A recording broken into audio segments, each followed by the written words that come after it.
Hey guys, it's Eileen. I'm here to show you the World 101 digital tool. This is world101.cfr.org, and it is from the Council on Foreign Affairs. This is incredibly helpful for librarians who are collaborating with social studies teachers. I'm going to show you two key elements here for this, mostly because that's all I have time to show you. So if you click on the menu button and then click Instructor Resources here, you're going to see lots of resources right at the top here. The two most helpful ones are going to be the standard search, which I'll show you quickly, and then the teaching resources. So the standard search here lets you search your state's standards. So we'll go to Virginia. It only offers social studies, but it does offer grades 6 through 12.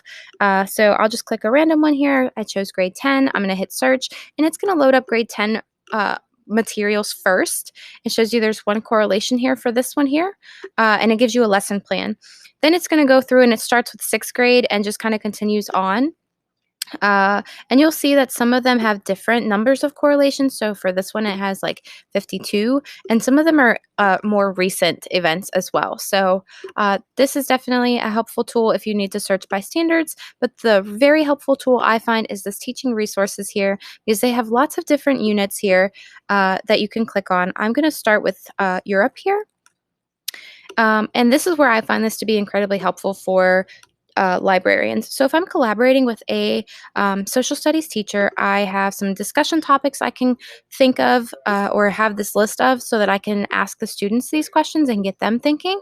And then I also have some classroom simulations. These are all kind of different depending on the topic, but each one of these has a classroom reading list, which is incredibly helpful. So if a teacher came to me and said, hey, I need some resources on Europe, then I could at least have a starting point here. There are some articles. Then it gives us some books here that I could pull from the library.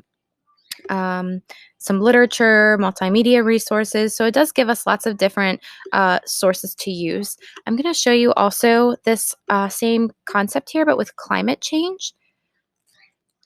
So again, you have essay and discussion questions, which are helpful. And then again, a classroom reading list with CFR resources, articles, books. Books start down here. So lots of different things that you can use for your lesson. So even if you don't want to use like their lesson plans that they provide for you, you can have a place to kind of start. This one also gives you another lesson plan that's really cool because the kids can kind of calculate their own impact here. So this is pretty neat. And like I said, this is basically one resource that has lots of different resources for you to access. So definitely a tool I see myself using a lot in the future when I collaborate with social studies teachers. And again, that's world101.cfr.org.